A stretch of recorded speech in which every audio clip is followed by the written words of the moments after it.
વાતું થાય છે મારા રામ કરણ શું લઈ ગયો રાવણ શું કોઈ ગયો પૈસા તો હાથનો મેલ છે લાવો એક બીડી તા ઉખાડીને એક લઈ આવો ને જોડી એમ નથી જીવન કઈક જુદું છે તમે હું છે ને મથી છે કઈક જુદા માણસનો અવતાર મળે તો એમ થાય બાપુ જીવે એવું હવે આવ્યું આપણા ગઢે સારું કપડું જોડું નથી પહેર્યું ભલા મને રોટલો ઠરીને સારો નથી મળ્યો આપણા છોકરા કાજુ બદામની ઓગેટ કરે છે આપણને પાર્લે નથી ચડ્યું એટલે જીવે એવું નથી અને એવા અત્યારે તમને કહું બુદ્ધિના ગાળિયા થયા છે જે ભૂખ ઉઘડી છે મારી નાખું તોડી નાખું મારી નાખું તોડી નાખું એ મારો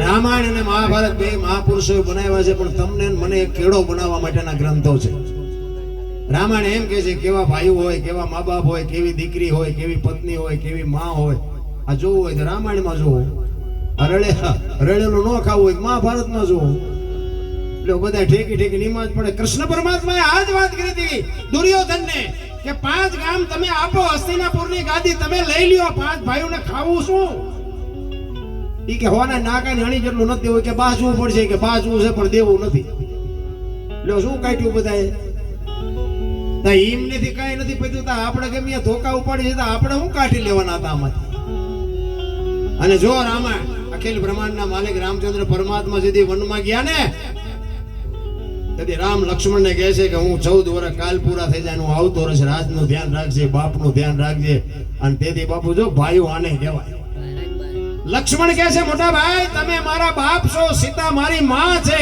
મારા મા બાપ વનમાં જતા હોય તો અયોધ્યા જેને જોઈને મુબારક મારે અયોધ્યામાં કાંઈ ન ખપે નોખી નોખી માયુના છોકરા હતા નકર ઈ ગાદી એટલે દશરથ તારો દરબાર ઇન્દ્ર જેની આશા કરે તેથી ભાઈઓ વિનાનું ભેકાર કડવું લાગે કાગડા બાપુ સંપત્તિ હોય ને હંપીને ખાઈયો નકર આ સંપત્તિ છે ને કોક બીજા વાપરશે એક જાય ઉપર ને એક જાય માઇલપાન બીજા મારા જેવા રૂખડિયા હિલોળા કરીને વ્યા જાય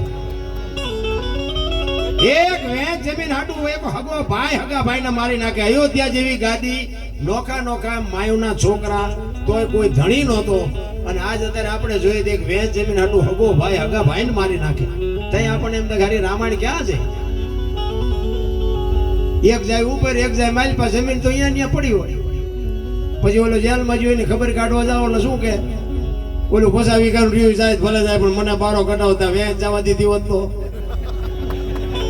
તારે મોડું થઈ ગયું રામ સમયની હારે હાલો મોજ મને તો એમ થાય હળવા ફૂલ થઈ જાય કોઈની માથે વજન છે નહીં શું લઈને ફરો આ બાપુએ હમણાં વાત કરી ને આપણો જેસલ કરતા ઇતિહાસ ખરાબ છે તમે બધા અત્યારે સાંભળો છો કે સારું અને એ આ કૃપા સાધુની સંતોની એમણે જે ગુરુની વાત કરી ને એ બાપુ હું અમુક વાત કરીશ ને તો તમે મારી વાત માનશો જ નહીં બાકી મારા સમર્થ ગુરુ એ બાપુને ખબર છે તમે કદાચ નો દર્શન કર્યો નામ સાંભળ્યું હોય મયારામજી બાપુ પણ એ હું દરબાર છું ને બાપુ એ દરબારનો દરબાર હો એ કહેવા આ દરબારને કંઠી બંઠી ન બંધાય મેં કીધું બંધાવીશ તમારી પાસે બાકી જીવું ત્યાં સુધી બીજો બાવો આપણે ગોતવાનો નથી અને એ બેયનો જેથી ભેટો થયો અને આ માંડવની વાત કરી ને માંડવના વેડમાં બાપુ બપોરે કંઠી બાંધી એટલે આખી દુનિયા રાતે બંધાવે આપણે બપોરે બંધાવી પણ બાપુ મારા ગુરુ મહારાજ માથે હું મારા પોતાના વખાણ કરવું એ વાત નથી પણ હું તમને કહેવા હું માંગુ છું કે ગુરુ પ્રત્યેની જો તમને લાગણી હોય ને ગુરુ કે કરવાની તૈયારી હોય તો ગુરુ બનાવજો નકર ગુરુ બનાવવાની જરૂર નથી ગુરુ કે ઈ કરે ગુરુ કરે ઈ ન કરાય જેટલા કરે એ કરવા માંડ્યા હલવાના છે ગુરુ કે ઈ કરાય ગુરુ કરે ઈ ન કરાય પણ બાપુ મને એવો આમ જેમ ઓલો પ્રજાપતિ માટલું ટીપી ટીપીને બનાવે ને એમ મને માણા બનાવ્યો પણ બાપુ હું તમને શું વાત કરું બાકી એને જો મારું બૈરું માંગ્યું હોત ને બીજી મિનિટ થવા દો તો હું મારો બાપ કલાશ્યો ન હોય ભાઈ એટલો મને મારા ગુરુ ઉપર વિશ્વાસ ને એવડો મારો ભરોસો ગુરુને હું તમે કોઈ ગાંડા છો એ મારી વાત નથી પણ હજી મને એવું લાગે કે તમે હજી ગુરુને સમજી જ નથી ગુરુને સમજવા બહુ જુદી બાબત છે રામ ગુ છે અંધકાર છે રૂ છે પ્રકાશ છે અંધકારમાંથી પ્રકાશ તમે માણા જ નથી જ્યાં સુધી ગુરુને સમજી ન શકો ત્યાં સુધી બાકી તો જાનવર પૂજાય છે હળદીના ઘાટ ઉપર રાણા પ્રતાપનો ઘોડો પૂજાય સદાધારમાં પાડો પૂજાય જમરાળામાં ભેંસ પૂજાય કચ્છમાં દાદા મેકરણનો કૂતરો ગધાડો પૂજાય તો એમાં શું મોટી વાત હતી કોઈ વાત નથી બાપુ સદગુરુને સમજવાને બાપુ જેવી તેવી વાત જ નથી રામ અને ગુરુ છે ને, ગુરુના ખિસ્સામાં કોઈ મુક્તિની પોટલી નથી કે તમને મુક્તિ આપે ને મળી જાય. ના, એમ નથી. આખી વાત જ બાપુ જુદી છે. ગુરુને શીખવા બાપુ ऐसा नहीं करना चाहिए ને ऐसा કરે. લે તું ગુરુ છો કે ઈ ગુરુ છે? સોઈટો છો. થોડીક બુદ્ધિ આવી જાય તો ગુરુને શીખામણી દેતા હોય. એનું કામ નથી. રામ 750 સેવક હતા ને દેવાયત પંડિત ને બાપુ પરીક્ષા કરી 4 જ વધ્યા. આપણે અત્યારે તો ગુરુ આ બાપુ બેઠા છે, ગુરુ શિષ્ય તો હશે જ. પરીક્ષા કરો તો અત્યારે એકય નો વધે. બાપુ આયલો કંઠી, કારણ કે પીડા જ નથી જોતી કોઈને. ચિત્તની શાંતિ, મનની પ્રશંસા, દિલની દાતારી, ગુમડાની રૂજ અને ટાઢિયા તાવની ટાઢ એટલું માલકોરથી આવે. સબરી એક રામાયણનું પાત્ર ભીલની દીકરી માતંગ ઋષિ જેના ગુરુ મહારાજ એક જ શબ્દ આપ્યો, આ બેહી જા બેટા, વેલો મોડો રામ આવશે. એક જ શબ્દ પકડીને બેહી જાય. બાપુ નવદા ભક્તિની ઉત્પત્તિ જાને કરી હોય. રામાયણનું અદ્ભુત પાત્ર છે. જાનવર જેવું જીવન, કોઈ અભ્યાસ નથી, કોઈ ભણતર નથી. જંગલમાં બાપુ રહેવા વાળી, વેદનું, શાસ્ત્રનું, પુરાણનું કોઈ જ્ઞાન નહીં, પણ મારો ગુરુ બોલ્યો છે, બસ આ એક જ વાત પકડીને બેહી ગઈ. રામને ધક્કો થયો. મને એમ થાય કે આ જેસલની ને માલદેની ને સાસટીયાની બધાને વાતો કરીને બધા કે આ બધા પાપી પાપી, પણ મને એમ થાય કે એક એક મળ્યા પછી બધા સુધર્યા. આપણે હજી સુધર્યા જ નથી. આપણે એનાય માથા ભાંગવી એમ સહી. ધરતી કપીઓ બધા ખરાબ ઉપર જોઈને બોલતા હતા શ્રી રામ. મેં કીધું આ બોલ્યા હોત તો થાત જ નહીં. આપણે એમ થાય કે આખી દુનિયા સુધરી જતા, નવા કોટા ફૂટ્યા હોય એવું નથી લાગતું. આ કોરોના આવ્યો હતા, અમારી વહુ છે ને અમારા છોકરા છે ને અમારા બાપા છે, કોઈ નડતું નહોતું. મારા સોંટ્યા હતા બધા. એટલે તારી વહુ છે ને જાને જીસીબી પાણા હડસેલ એમ હડસેલતા હતા. એટલે આ તારું તમે કહેતા મારી વહુ છે જાને. કોકને મારીને જીવવું છે દુનિયાને. જગત છે ને બાપુ દુનિયા દોરંગી, દુનિયાના ધોકા ધરવાનો કોઈ અર્થ નથી. પણ ભજન જીવનમાં છે ને જરૂરી છે. મારો કહેવાનો મીનિંગ 5 તત્વ માણસના છે. ઢોરના 4 છે, પક્ષીના 3 છે, ઝાડપાન વનસ્પતિના 2 છે, ઈયળ મચ્છર માઇકનું 1 છે. એમાં હાડકું લોહી કઈ ન હોય. 5 તત્વ માણસ શું કામ આપ્યા? દુનિયાના બૂસ મારવા 5 તત્વ આપ્યા છે. તો બાપુ આ માણા આ જેટલું દેખાય છે ને આ બધું માણાએ કર્યું છે. આ મકાન કયો, કા સાઉન્ડ કયો, પેટી કયો, તબલા કયો, બધું માણાએ બનાવ્યું છે. ભગવાને નથી બનાવ્યું. માણાએ પોતાના નોલેજ થી બનાવ્યું છે. નોલેજ બનાવવા વાળો કોક બીજો છે. તો તમે આટલું બધું કરી શકો તો ભજન ન કરી શકો? મીરાએ એટલે કીધું ને, આત્માને ઓળખ્યા વિના 184 નહીં મોટે. વાણી બધી કહે છે, પણ નકરું ગાયે બોલ્યા કાંઈ વળે નહીં. હમણાં ભરતસિંહે સાખી કીધી, જો કે સાચી સાખી કીધી ને એટલે હું તમને કહું, નકર ન કહેવાય, કોકને ખોટું લાગે.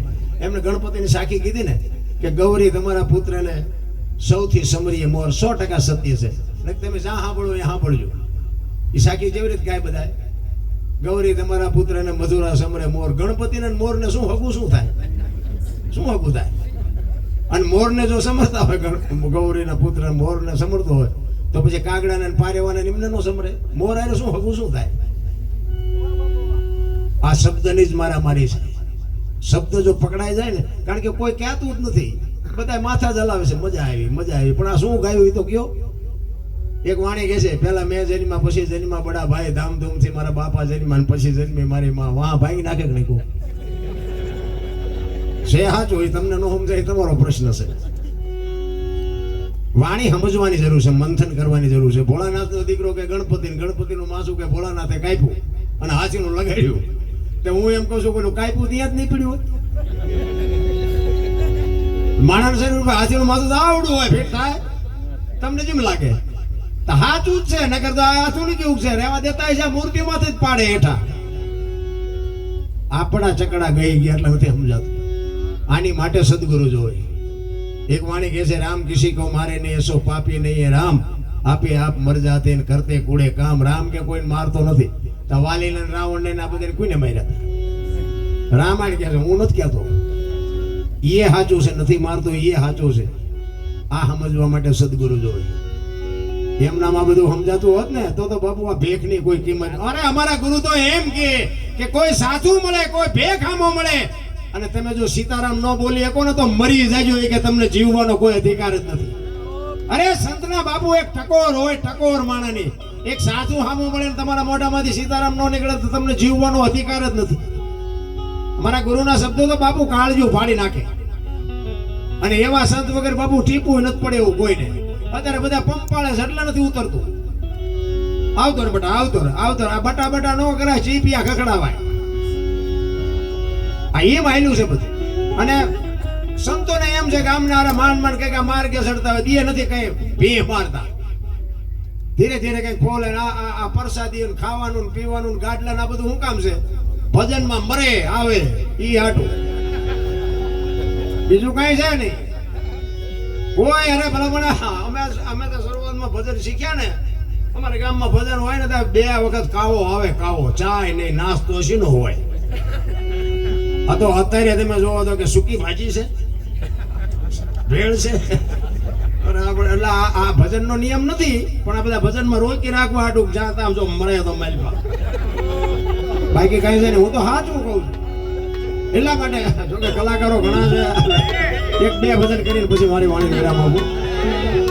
જોકે આ સંતો સાંભળે છે ને બાપુ, એ તમારી મોટી કમાણી છે. તમે તો બધા સાંભળો છો બરાબર છે, પણ સંતો મને માણા બનાવ્યો હતો. સંતો, હું સંતોને બાપુ કૃપા, હું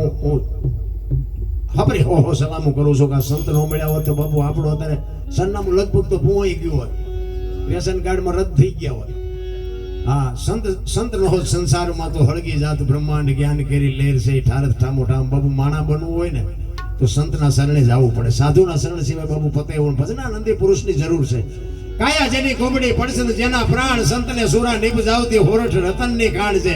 ઘણા અમે 1-2 જગ્યાએ ભજનમાં ગયા ને, એ કે આ પૈસા ઉડાડે છે, ખાલા લક્ષ્મીનું અપમાન છે. તારા ખિસ્સામાં છે 10 ની નોટ.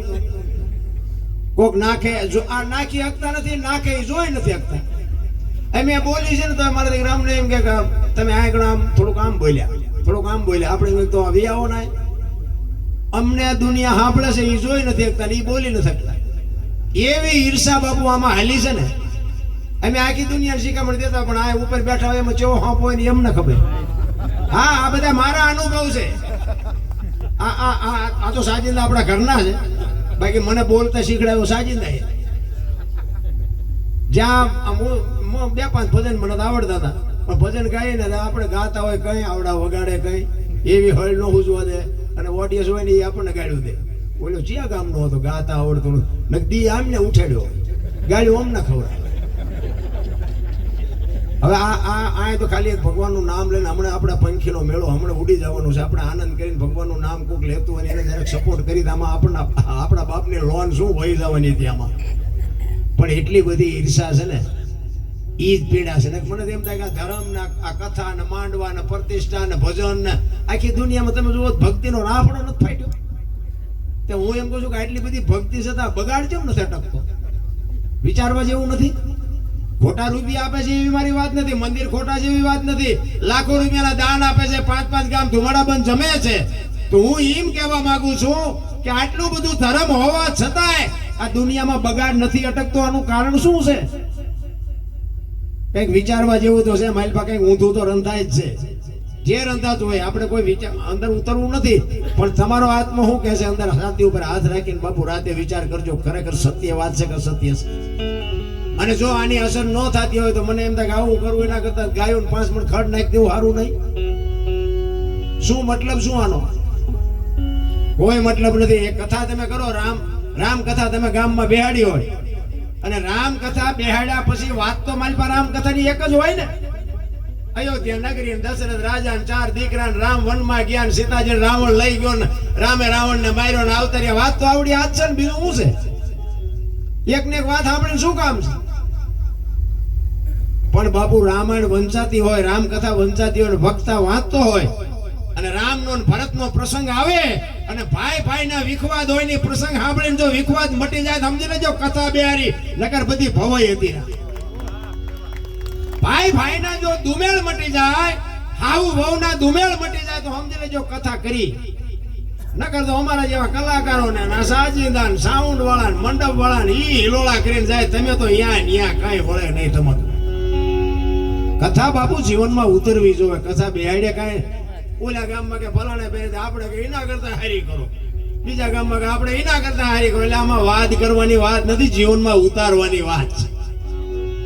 જીવનમાં ઉતરે નહીં તો શું ભલામણ? તમે મોરારી બાપુને લાવો તો શું, જીગ્નેશ દાદાને લાવો તો શું, તંપને માલ બાપુ સારું ઢાંક્યું હોય તેમાં શું મોરારી બાપુ એ કરે? લેવું છે કોને શું એની વાત. વરસાદ જાય વરસાદ તો આમ મૂળ તો બધું હરખો જ પડે ને, આમ ખેતરો બે ખેતરોમાં હરખો જ પડે ને. પણ લેવું છે કેટલું, ગ્લાસ જેટલું ગ્લાસ મૂકે ને ગ્લાસ જેટલું આવે, ડોલ મૂકે ને ડોલ જેટલું આવે, માટલું મૂકે ને માટલા જેટલું આવે. કોક અપાઈ કે ઊંધું મૂક્યું હોય કોરે કોરું રહે.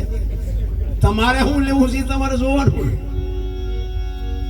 મજા એની છે ને કે મને તો એમ થાય કે આપણા ગઢા એટલું કરી નહોતા એટલું અત્યારે પૂર્ણ દાન ને ધર્મ થાય છે, પણ આ બગાડ નથી અટકતો. ત્યાં આપણા અંદર આપણો આત્મો કકડે છે કે હારું આ ક્યાં જાય છે, આ બધું કેમ કેમ કાંઈ અસર નથી થતી.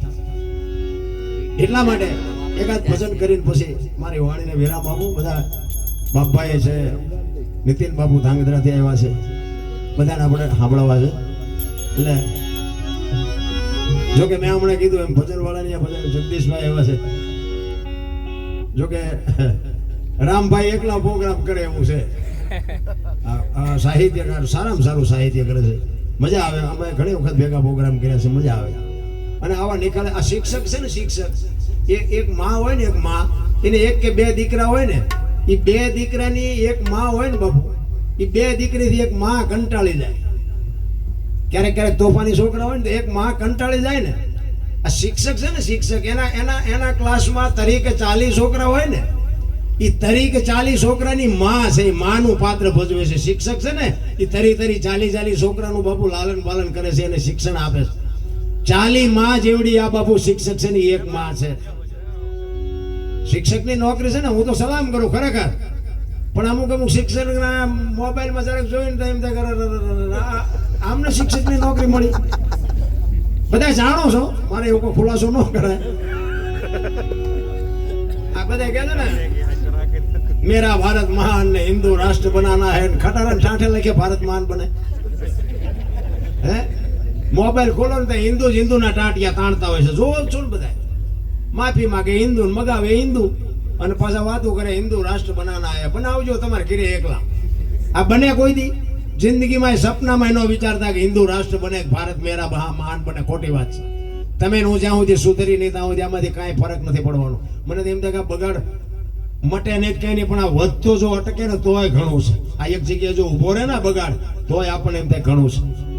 નાના માણસ તો બાબુ કોઈ સાંભળતું જ નથી. એની માટે ગમે એવી વિપત પડે કોઈ સાંભળતું જ નથી. નાના માણસો છે એના બાબુ આ હમણાં ઓલા આપણે કુંભમાં તમે જોવો તો હારા તાવ આવ્યો એ મોબાઈલમાં આવ્યું. જેટલા અહીંયા આગળ ગોટો વળી જાય એનું કોઈનું આવ્યું જ નહીં. બોલો અમુક હારા હતા ને પૈસાદાર, એમને ધૂળ બૂળ ઉડી હોય ને એવું કઈક આટી એવડી એલર્જી થઈ ને એમને દવાખાનામાં દાખલ કર્યા તો રોજ નકરું મોબાઈલમાં આપે. ફલાણા બાપુ અંદર દવાખાનામાં છે, ત્યાં ત્યારે દર્શન કરવા નથી જવા દેતા, ત્યાં આમ નથી, ફલાણા કલાકાર આમ છે, પૂછડું ઓલા હાવ ઠામકા મલપા જીયા એમને કોઈ બહાર જ નું આવ્યું. આમનો જીવી જીવ અને ઓલામનો જીવી એ નહીં. ત્યાં સુધી બાપુ દેશ રાષ્ટ્ર કોઈ દી બને જ નહીં. ખોટી વાત છે. એકતા જ્યાં સુધી ન હોય ત્યાં સુધી બધી વાત ખોટી પડેલા. એટલા માટે મહાપુરુષો વાણી